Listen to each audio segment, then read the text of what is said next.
Hello students, we are continuing with the same chapter demand. In our previous lecture, that is lecture 3, we have studied about expansion and contraction of demand, and in today's lecture we are going to start with increase and decrease in demand. So how does there is an increase in demand and decrease in demand other than price which is happening up, that we are going to look, as well as we are going to also study about individual demand and market demand. So these are the two topics which we are taking today. Now let's start with the first one, that is increase and decrease in demand. What does the increase and decrease in demand means? Here it says that when some other factor than price, that is we have studied in the starting in the first lecture only, that is factors affecting demand. So other than price, that is taste and preference, income of a consumer, you find price of related goods, that is substitute goods, you find complementary goods. Then after we have studied about the future expected price of a particular commodity, then lastly population. So this all other determinants which are there, if there is a change in that which is in favor to the demand of that good other than price, change in favor of the demand of the good other than then there is an increase in demand which cause rightward shift toward the demand curve. It says that if this other factors show some inflation, and because of that inflation there you find there is an increase in demand. So whenever there is an increase in demand, you find that there causes a rightward shift of demand curve. So demand curve will move towards your right hand side. Again, if it is said, if this factor changes against the demand, means it is opposite of demand, where demand decreases, you find that with the same price only the demand will decrease. So here price is not changing, price is constant, and you find that due to other influence, it is might be taste and preference, might be income of a consumer. So you find that because of other determinant, you find that demand decreases. Because of that, you find that the whole demand curve shifts towards its leftward side. So this is like, there's a demand curve which we have studied in a law of demand. So that particular demand curve, dd curve, is been shifting towards right if the demand increases, and shifting towards left if the demand decreases, but price is constant. So hence you find that this causes what we can say, it is increase and increase in demand, that is other determinants or determinants other than price. Let us understand clearly with the help of a diagrammatic form and a table form. So here the table is been given. You find that there is a price and demand. Here price is constant at rupees 3, and you find that demand is at rupees demand is at in units, that is 1 2 3 4 5. Now let's, if you plot this particular thing, you find like this type of thing will come up, like graph will come up. You find that here on the x-axis demand has been taken up, y-axis price has been taken up, and you find that at rupees 3 this is a constant line, price is constant, there is no variation in price, but due to other determinants there is a variation. So here at point A there is a dd curve that is at 3 and 3 demand. So price 3, the demand is 3, and it is the initial or a starting, we can say. So here you find that the adjoining figure in a diagram, schedule and diagram, you find that dd1, that is d1 and d1, that is at point A. So at price 3 the demand is 3. Then after, if you move, if you see that when price is constant at rupees 3, so here 3 the price is constant, but due to other factors there is a change in demand curve, and it shifts towards the right side. So it moved from here to here, that is d3, that is at point C. So price at the rupees 3, but demand has increased from where, from rupees 3 to from unit 3 to unit 5. So here you find that there from point 3 it increased to point 5. So the unit 5 has been demanded due to some other factors other than price, and that's why you find there is this dd curve is been shifted towards the right hand side. So here from initial d1 it shifted to the right side, that is d3. So you can observe this at a point C. Then after, if it has been told again same thing, here d1 and d1 is been there, and you find that again now the price is constant, but due to other factors the demand has decreased. So price is constant, but demand has decreased, it moves over, suppose to unit 1. So from A it became B. unit 1, you find that there is a B point and it shows a demand curve that is D2, D2. So you find here that the demand has been decreased. So if it is moving to the rightward side, you find there is an increase in demand. If it moves to the left hand side, you find there is a decrease in demand curve. But the price remains constant, the demand curve remains same only due to demand. That is the point. When it is 3 here, that curve was showing like this, but it moved towards the 5 unit when it is been increased. So demand increases, so rightward direction. Suppose again initial base it is 3, price 3, demand is 3, but at same price the demand has now only 1 unit. You find there is a decrease in demand. So it moves towards the left hand side and it becomes like this D2, D2. So this is how increase and decrease in demand is been coming up. So you find that other factors also influence the demand curve, and this we have learned here with this particular increase and decrease in demand. Whereas in the previous lecture we have studied expansion and contraction, where there was other determinants were constant, there was only change in price which was happening up in law of demand. But here same thing, when other determinants influence the demand, it and if the demand increases, it moves towards the right hand side. And due to other determinants, if there is a shortfall, or we can say there is a reduction in demand, you find that it moves towards the left hand side. So clear your concept how expansion and contraction, that is based on price, where other determinants comes, it other determinants influence the demand curve, you find it is called increase and decrease in demand. So keep that in mind, that in that contraction and expansion the price varies, but here increase and decrease in demand the price are same, the price remains same. Don't get confused with and do not make any silly mistake. So see that the price is same, the demands are different, and that it starts from 3 only, but you find that increase, you find the demand will go to 3, the price remain the same.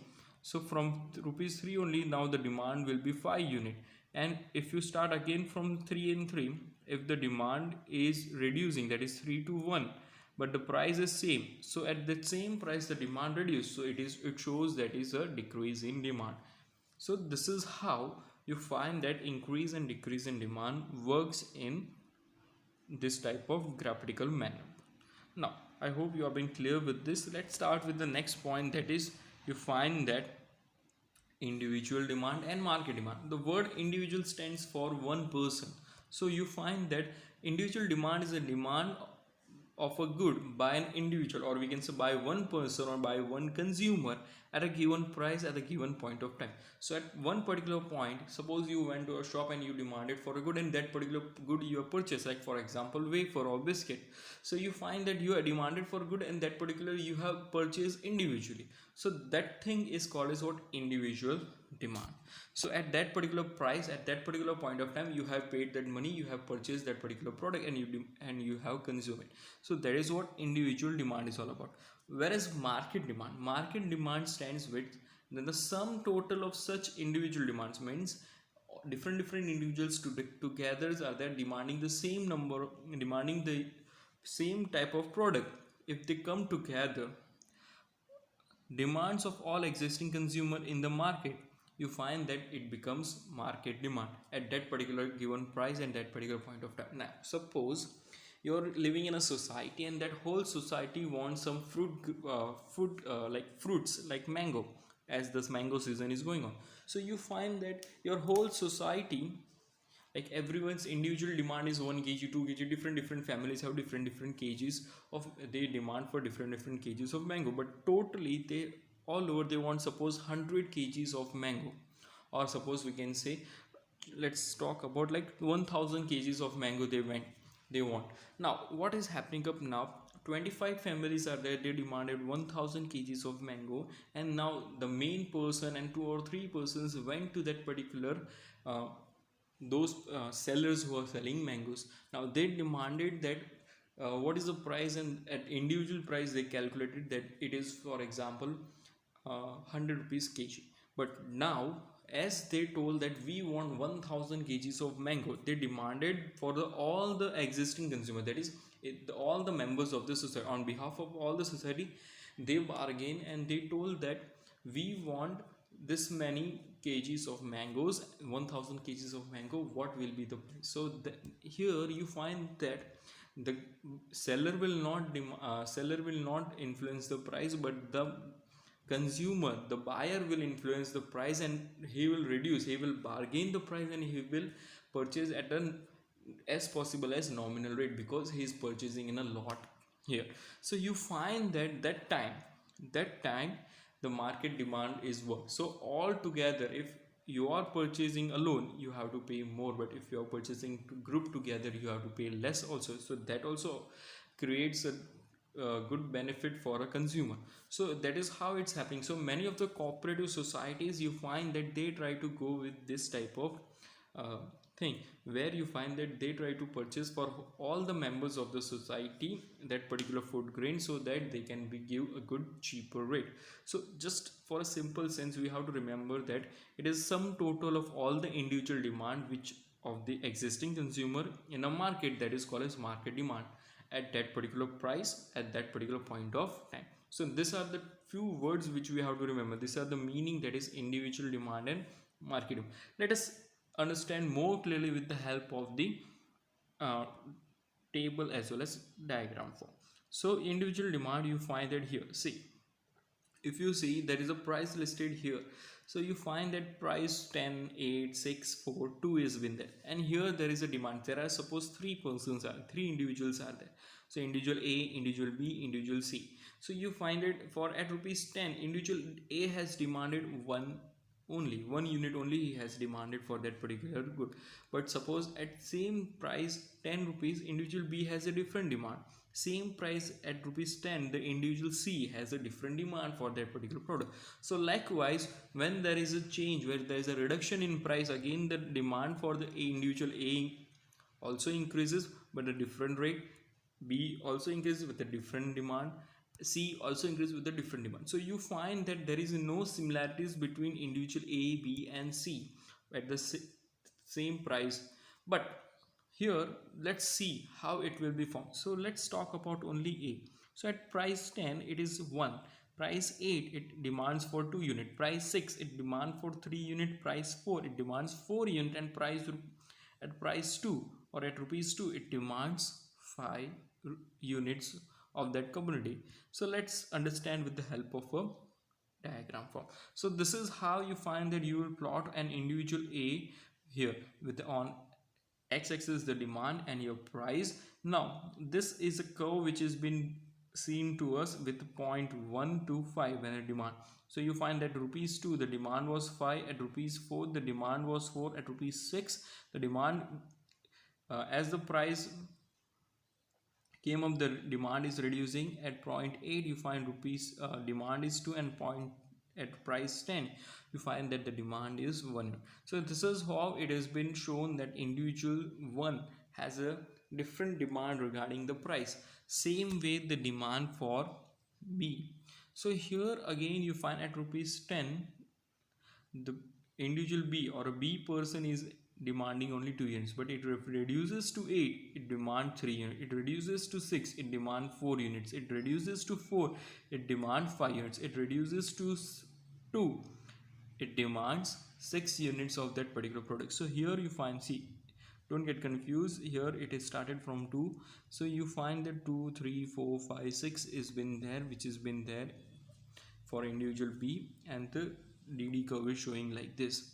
Again same way you've mannered, the price are the same here, the price column remains the same, but the demand for individual C differs. So you find that here again at rupees at price 10 or at rupees 10 the individual demands 3, at rupees 8 the individual C demands 4 unit, at rupees 6 it demands 4. So you find that there is no similarities amongst them, but because the individuals are different, the demand for the product also is different. So if you plot the same thing here also, you find that the demand what is the demand curve for C? It is also, it starts from here, that is 3, 4, 5, 6, 7, it goes on to 7. So this is how you find there is a demand curve is been going up for different individuals. So if they particular purchase alone in the market, This is how you find that their demand curve will show different individuals, different prices,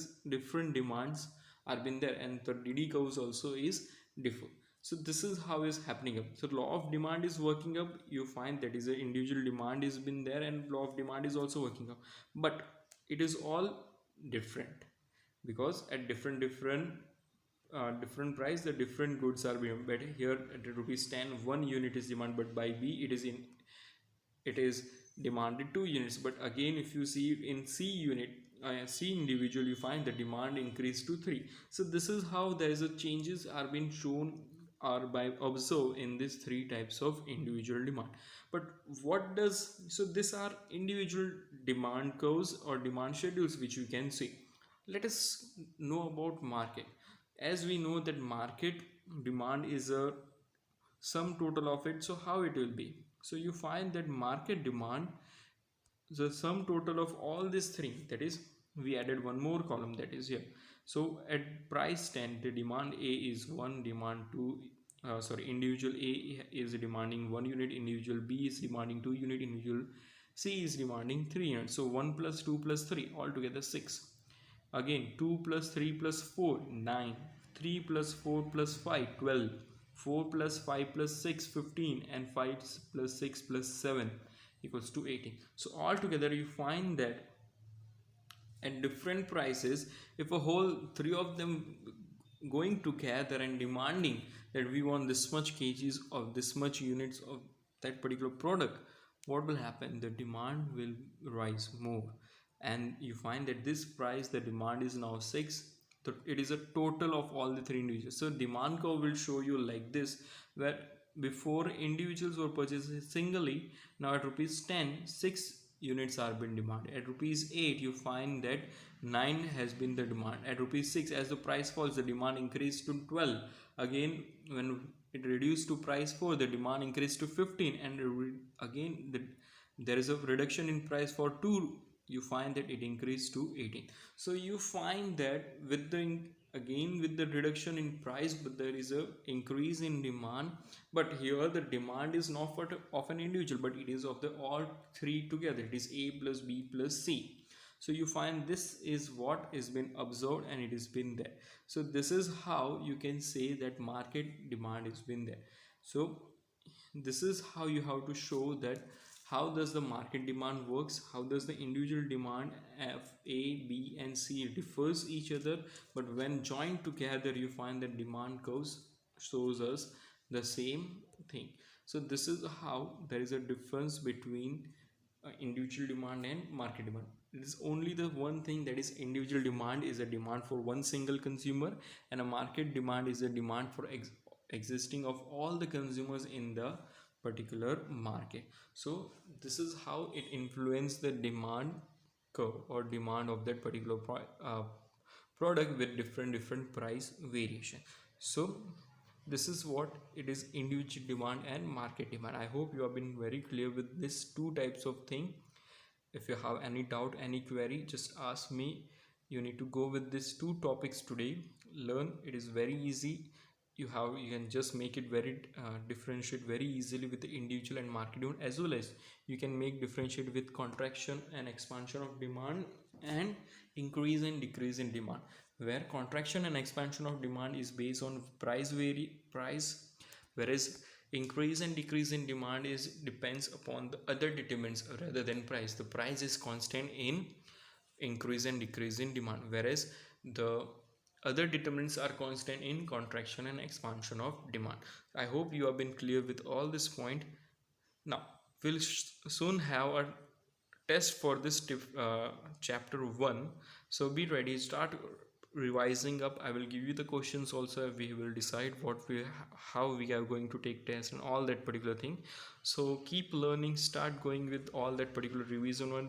This again, 2 more topics are left for this chapter. We'll complete it soon and we'll start with the test also. So keep going, keep revising up, start writing the notes, everyday notes, revising up. It will help you better. Thank you.